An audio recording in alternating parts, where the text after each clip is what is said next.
大家好，很高兴又到了我们一起学习广论的时间了。上一讲呢，我们学完了尽惑所缘，今天我们往下学，然后请大家把广论打开到353页第2行。我们现在一起呢来看原文。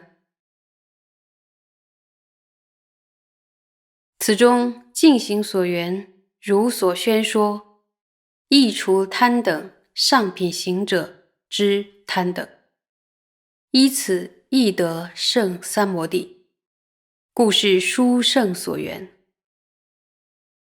善巧所缘，能破离彼诸法之普特伽罗我，随顺引生通达无我毗波舍那，故是极善奢摩他所缘。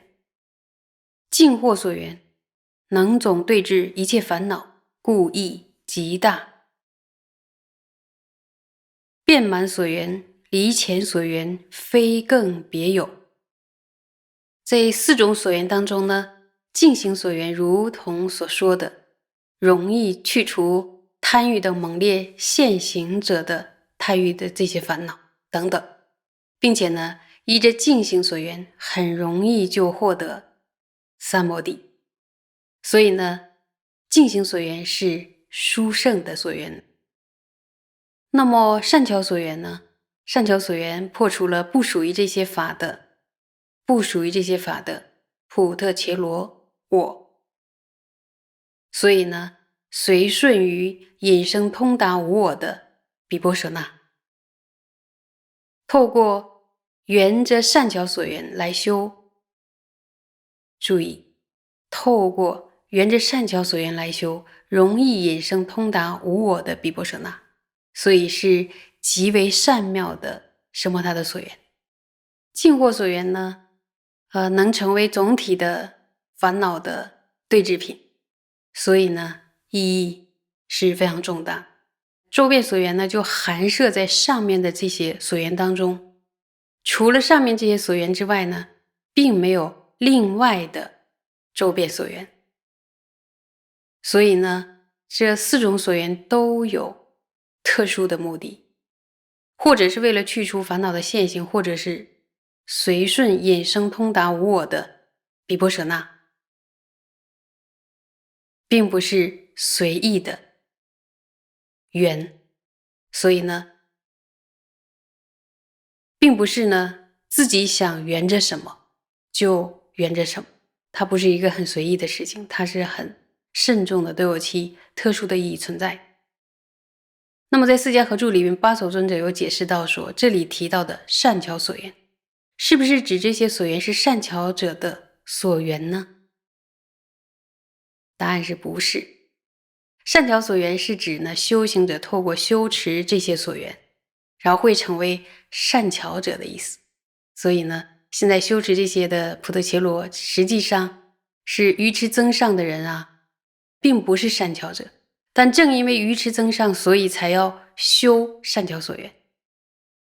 但是呢，他透过了缘着善巧所缘，愚痴的人就会也能够变成善巧者，所以这些所缘才称为什么呀？善巧所缘。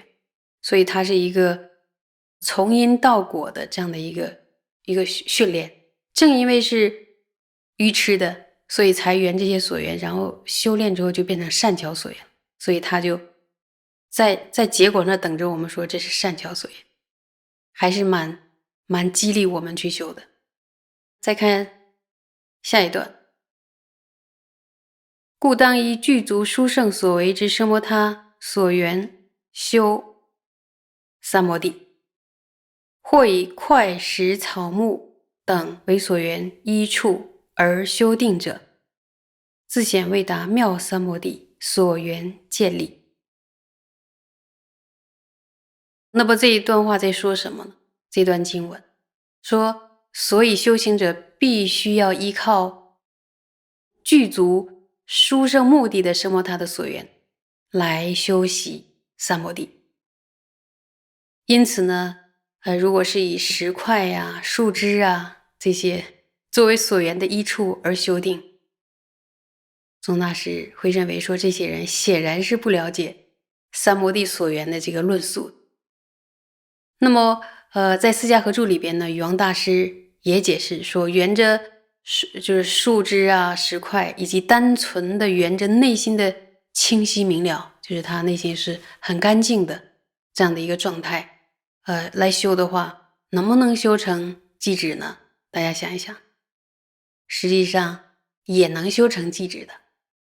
所以呢，就能修成寂止这个角度来说，缘着前面的4种所缘，以及缘着什么树枝、石块，甚至内心的明净等等这些，在这点上，在能修成寂止这点上是没有差别的，能修成。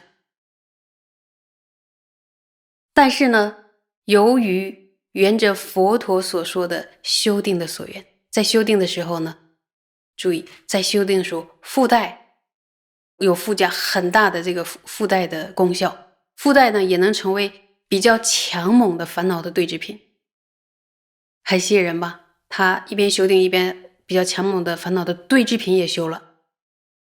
另外呢，还有能随念佛陀，具有这些殊胜的目的，所以缘着这些所缘，比缘着树枝与石块要不要超胜啊？超胜太多了。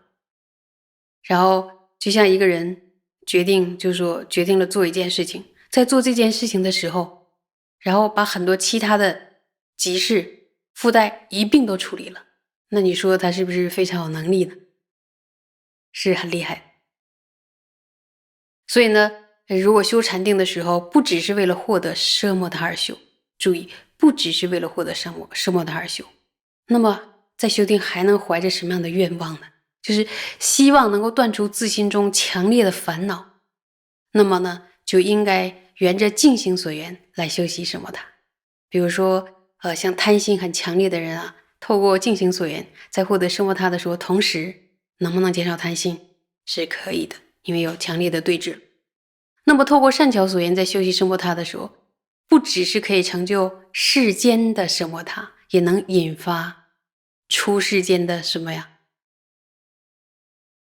奢摩他，对不对？也能引发出世间的奢摩他。然后透过净惑所缘呢，修世间道或出世间道，具有着压伏烦恼，还有彻底的对治烦恼的这个作用。那么周遍所缘呢，就含摄在上面的这个3种所缘当中。除此以外，有没有另外的周遍所缘了？应该没有了。那么在修奢摩他的时候，像刚才讲过，缘着石头啊，缘着草木啊，都可以修成的。